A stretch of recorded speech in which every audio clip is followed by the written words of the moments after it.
Assalamualaikum warahmatullahi wabarakatuh. Om Swastiastu. Baik, kami dari kelompok 11 terkait mata kuliah reklamasi dan pasca tambang dengan dosen pengampu Bapak Edi Jamal Tuheteru. Baik, di sini kami akan membuat terkait dengan dokumen reklamasi dan pasca tambang. Next. Adapun terkait anggota kelompok kami, yang pertama yaitu Ragilio Pamungkas dengan dari angkatan 2022, NIM akhiran 26, dan saya sendiri Imadi Marsarditya Darmadi dari angkatan 2022 dengan NIM akhiran 35, dan saudariku Elias Vira dari angkatan 2022 dengan NIM akhiran 017. Baik, next.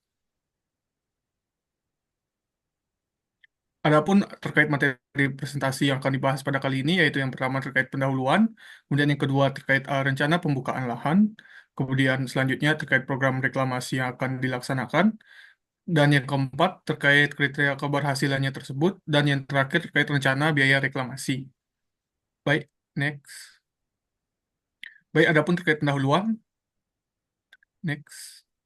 Nah, untuk identitas perusahaannya sendiri, yang kami ambil PT Adaro sendiri merupakan salah satu perusahaan tambang terbesar di Indonesia yang berfokus pada eksplorasi dan produksi batu bara.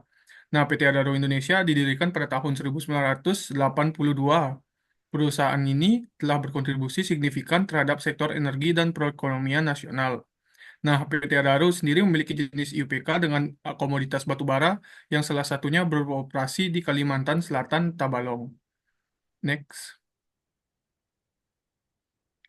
Terkait luas wilayahnya, PT Adaro Indonesia ini sendiri uh, yang berada di Kalimantan Selatan memegang izin usaha pertambangan khusus IUPK yang telah ditetapkan untuk kegiatan operasi produksi komoditas batu bara.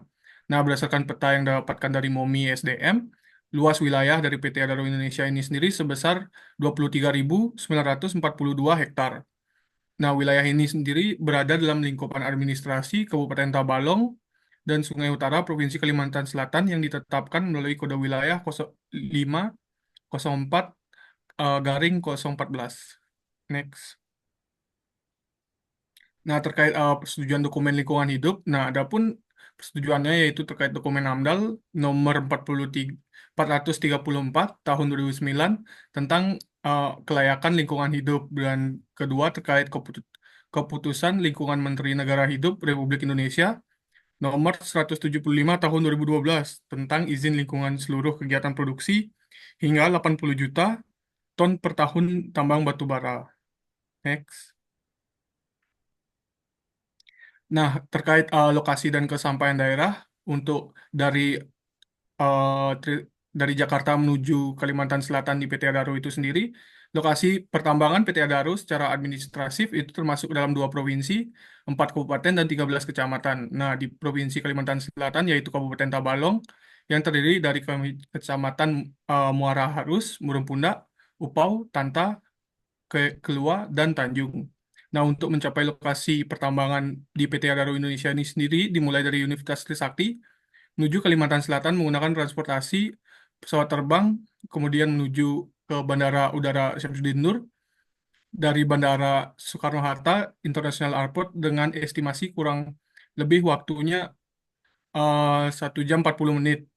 Nah, dari Bandara Syamsuddin Nur menuju Kabupaten Balangan itu estimasi waktunya sekitar 5 jam 6 menit dengan jarak kurang dari 200 kilometer. Baik, next. Nah, untuk tata guna lahannya sendiri, untuk sebelum penambangan, 47,24% kawasan wilayah Kabupaten Tabalong masih berhutan, masing-masing 4,9% hutan primer, 31,06% hutan sekunder, dan 0,91 hutan rawa, 0,52% hutan rawa sekunder, dan 5,77% hutan tanaman sejenis. Nah, jenis penutupan lahan lainnya ini relatif dominan kawasan berturut-turut berupa pertanian campuran sebanyak 28,81%, dan adapun semak 9,89%, kemudian perkebunan 3,72%, belukar tua 3,16%, kebun 1,88%, sawah 1,11%, serta jenis penutup lahan lainnya yang kurang dari 1%. Nah, untuk setelah penambangannya sendiri, Adapun yang pertama, kegiatan revegetasi ini berasal dari peresmian milik Adaro, kemudian melakukan penanaman tanaman perkebunan sawit dari tahun 2006 hingga 2008 seluas 107,6 hektar lahan telah ditanami sawit dan bertambah sebanyak 88,8 hektar lagi pada tahun 2009. Nah, keberhasilan reklamasi tidak hanya dinilai dari aspek ekologis, namun juga dari sisi ekonomi. Nah, penelitian oleh Udiansyah pada 2007 ini mengindikasikan bahwa revegetasi yang dilakukan PT Adaro Indonesia berpotensi untuk masuk ke dalam skema perdagangan karbon. Nah, dua jenis tanaman yang digunakan yaitu Ensalpitus decluta dan Albizia falcataria. Nah, masing-masing memiliki nilai karbon sebesar 926.004 rupiah dan 620.200 per hektar dengan asumsi harga karbon global sebesar 4 USD per ton dan nilai tukar 1 USD setara dengan 9.080 rupiah. Baik, next. Nah, selanjutnya ada pembahas terkait rencana pembukaan lahan. Ini akan dibahas oleh Saudari Kus Elias Fira. Baik, dipersilahkan.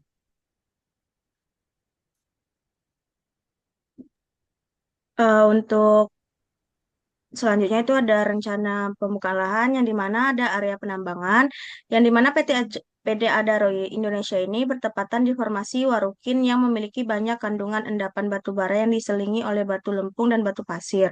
Tambang batu bara Adaro Indonesia yang memiliki luas penambangan sebesar 23.942 hektar yang terdapat tiga blok yang terpisah yaitu Blok Paringin, Blok Tutupan, Blok Wara. Bukit Tutupan dengan panjang sekitar 20 kilometer tersebar dari timur laut ke barat daya. Next.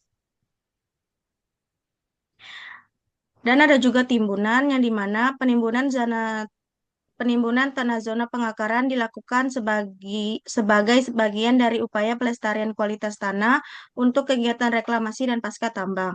Topsoil dilapisi vegetasi penutup sementara untuk mencegah erosi dan kehilangan unsur hara, serta dimonitor tingkat kelembapannya agar tetap layak digunakan untuk reklamasi.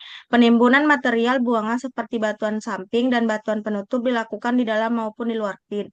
Penimbunan di dalam tambang atau in-pit dumping dilakukan pada pit-pit yang telah habis umur operasinya, seperti bagian dari tutupan pit atau area terdalam pit Paringin. Penimbunan luar tambang atau ex-pit dumping umumnya ditempatkan pada sisi timur atau barat pit aktif sesuai arah dominan hauling dan aliran sungai.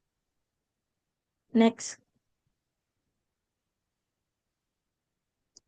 Dan ada juga pun jalan pada jalan angkut utama kurang lebih 85 kilometer dari Rum ke Kelanis dan lebar jalan sekitar 16 meter dengan panjang kurang lebih 85 kilometer dan lebar kurang lebih 16 meter, maka estimasi luas lahan jalan hauling utama adalah 85.000 meter dikali 16 meter sama dengan kurang lebih 1.360.000 meter kuadrat sama dengan 136 hektar.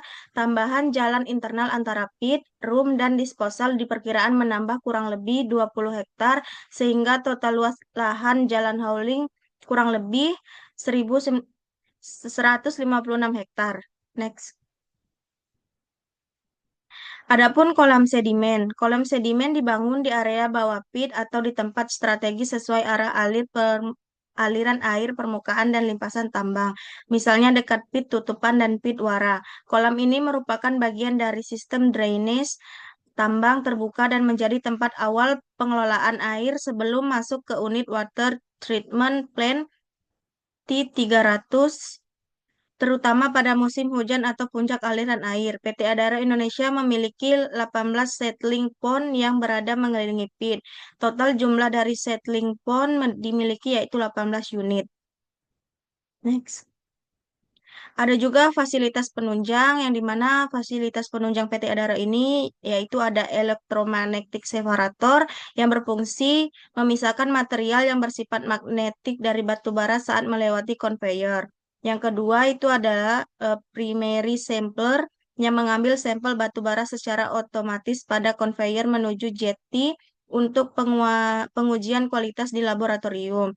Yang ketiga itu ada metal detektor yang berfungsi mendeteksi logam baik magnetit maupun non-magnetit, tersedia 19 unit di Kelanis.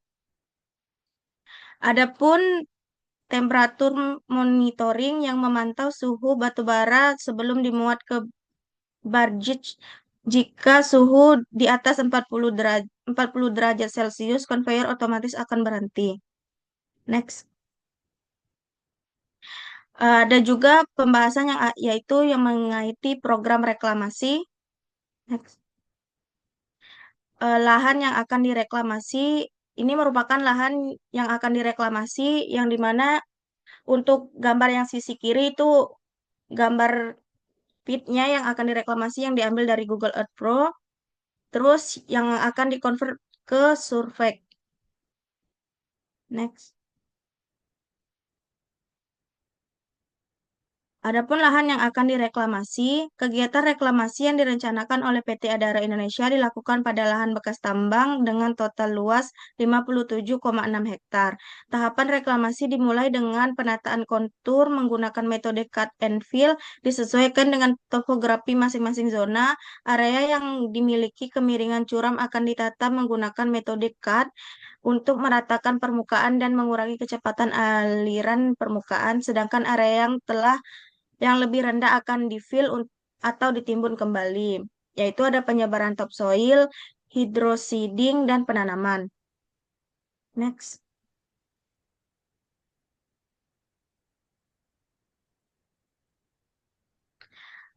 Adapun teknik dan peralatan yang digunakan. Teknik reklamasi yang diterapkan mencakupi penataan lahan, penyebaran topsoil, pemadatan, serta revegetasi. Pada tahap awal, teknik yang digunakan adalah penataan kontur lahan menggunakan metode kombinasi cut and fill. Alat utama yang digunakan dalam tahap ini yaitu 2 unit bulldozer untuk peralatan dan pembentukan kontur awal serta terasering pada lereng curam.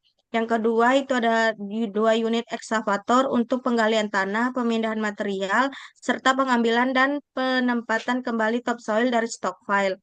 Yang pertama itu ada juga 1 unit motor grade digunakan untuk menyelesaikan bentuk akhir kemiringan permukaan agar berada dalam batas aman maksimal 10%. Terus ada juga 2 unit kompaktor untuk melakukan pemadatan lahan khususnya di area timbunan agar stabil dan tidak rentan mengalami amblesan atau longsor. Next. Ah, Tahapan berikutnya adalah pengangkutan dan penyebaran topsoil setebal 20-30 cm sebagai media tanam utama.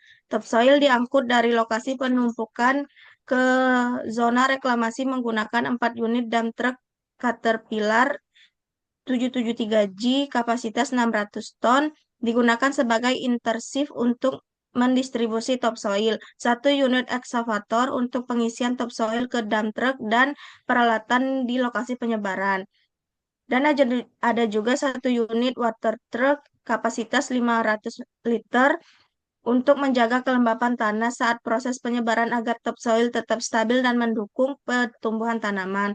Untuk kegiatan revegetasi, teknik yang digunakan untuk hydroseeding sebagai langkah awal dilanjut dengan penanaman pohon pionir atau sengon dan tanaman lokal seperti meranti, ulin, dan kapur. Baik, selanjutnya akan dilanjutkan oleh Saudara Leo. Baik, selanjutnya terkait dengan penata gunaan lahan. Dalam kegiatan ini diperlukan pengisian lubang bekas tambang dengan metode backfilling.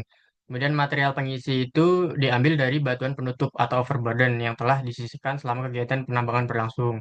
Overburden ini berasal dari lokasi sekitar pit, tutupan, wara, dan paringin, dan telah ditumpuk di area disposal yang telah ditetapkan.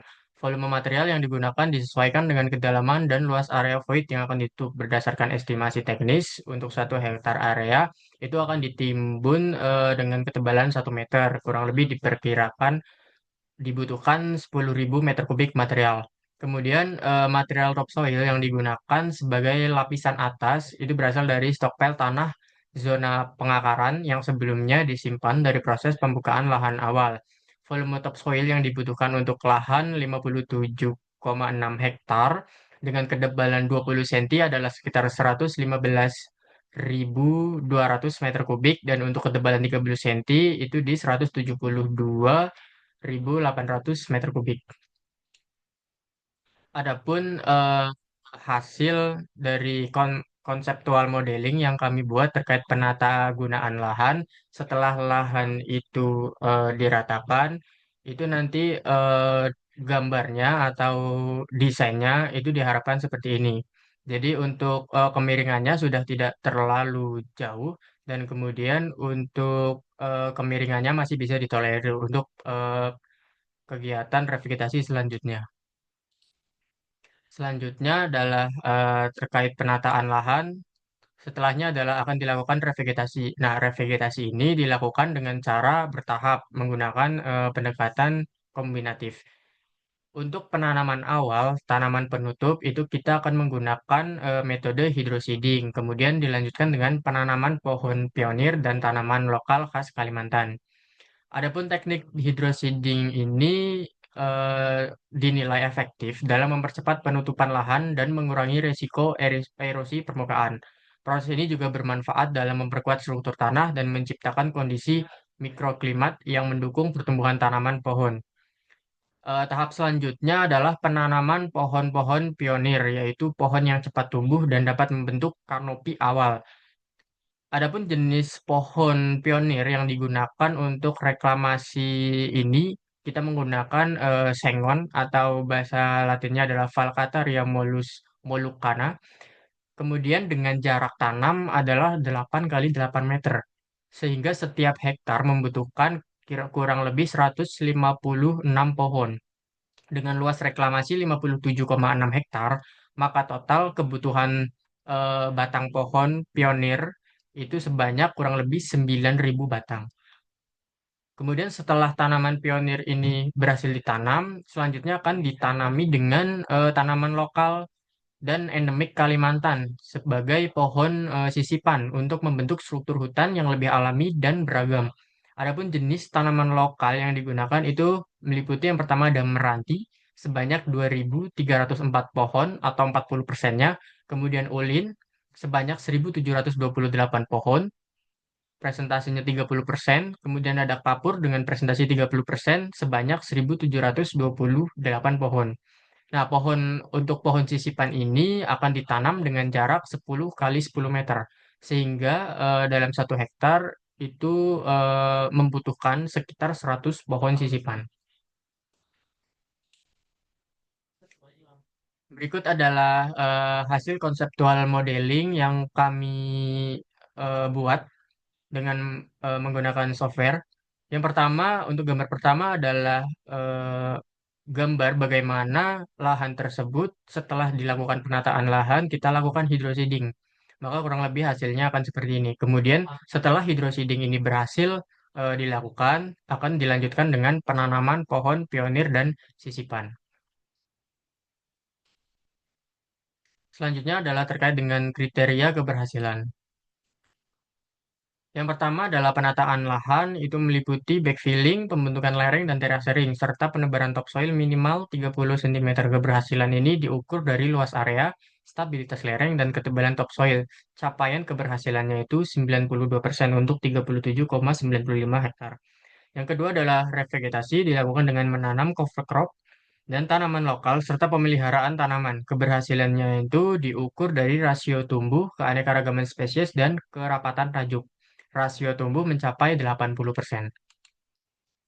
Selanjutnya ada pekerjaan sipil termasuk dalam pembuatan saluran drainase, pembangunan bangunan pengendali erosi, check dam atau silt trap, dan jalan akses. Keberhasilannya dinilai dari fungsi dan efektivitas struktur.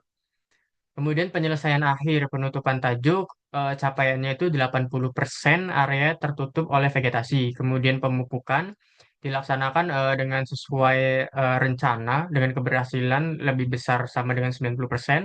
Kemudian pengendalian gulma, hama, dan penyakit berhasil menekan gangguan dengan metode mekanis dan kimiawi. Yang terakhir ada penyulaman dilakukan untuk mengganti tanaman gagal tumbuh. Keberhasilannya lebih besar sama dengan 90%. Selanjutnya terkait dengan estimasi total biaya, di sini biaya dibedakan menjadi dua, biaya langsung dan biaya tidak langsung. Adapun biaya langsung yang pertama ada biaya penata gunaan lahan, meliputi penataan lahan, penebaran tanah zona pengakaran, dan pengendalian erosi dan sedimentasi. Untuk penataan lahan diestimasikan kurang lebih 412.290.000. Kemudian penebaran tanah zona pengakaran di 274.860.000. Pengendalian erosi dan sedimentasi itu di 25 juta. Kemudian ada biaya revegetasi. Itu terdiri atas analisis kualitas tanah, pemupukan, pengadaan bibit, dan penanaman serta pemeliharaannya. Untuk analisis kualitas tanah diestimasikan biayanya adalah 5 juta, kemudian untuk pemupukan itu 15 juta, pengadaan bibit ini meliputi pengadaan bibit pohon pionir dan sisipan serta untuk kegiatan hydroseeding sekitar 902.263.259 rupiah. Penanaman untuk penanaman estimasi di 10 juta, kemudian pemeliharaan tanaman 15 juta. Kemudian ada biaya pencegahan dan penanggulangan air asam tambang diestimasikan dengan biaya 30 juta. Selanjutnya, biaya untuk pekerjaan sipil sesuai peruntukan lahan pasca tambang atau program reklamasi bentuk lain itu total biaya 50 juta. Selanjutnya ada biaya pemanfaatan lubang bekas tambang, itu terdiri dari yang pertama stabilitas lereng, kemudian pengamanan lubang bekas tambang, pemulihan dan pemantauan kualitas air serta pengelolaan air dalam lubang bekas tambang, dan pemeliharaan lubang bekas tambang. Untuk stabilitas lereng itu dialokasikan sebesar 20 juta, untuk pengamanan lubang bekas tambang 10 juta, dan pemulihan dan pemantauan kualitas air 7 juta, pemeliharaan lubang bekas atau void itu di 5 juta. Sehingga untuk biaya langsung memiliki subtotal 1.081.413.259 rupiah. Kemudian biaya tidak langsung itu meliputi yang pertama ada biaya mobilisasi dan demobilisasi.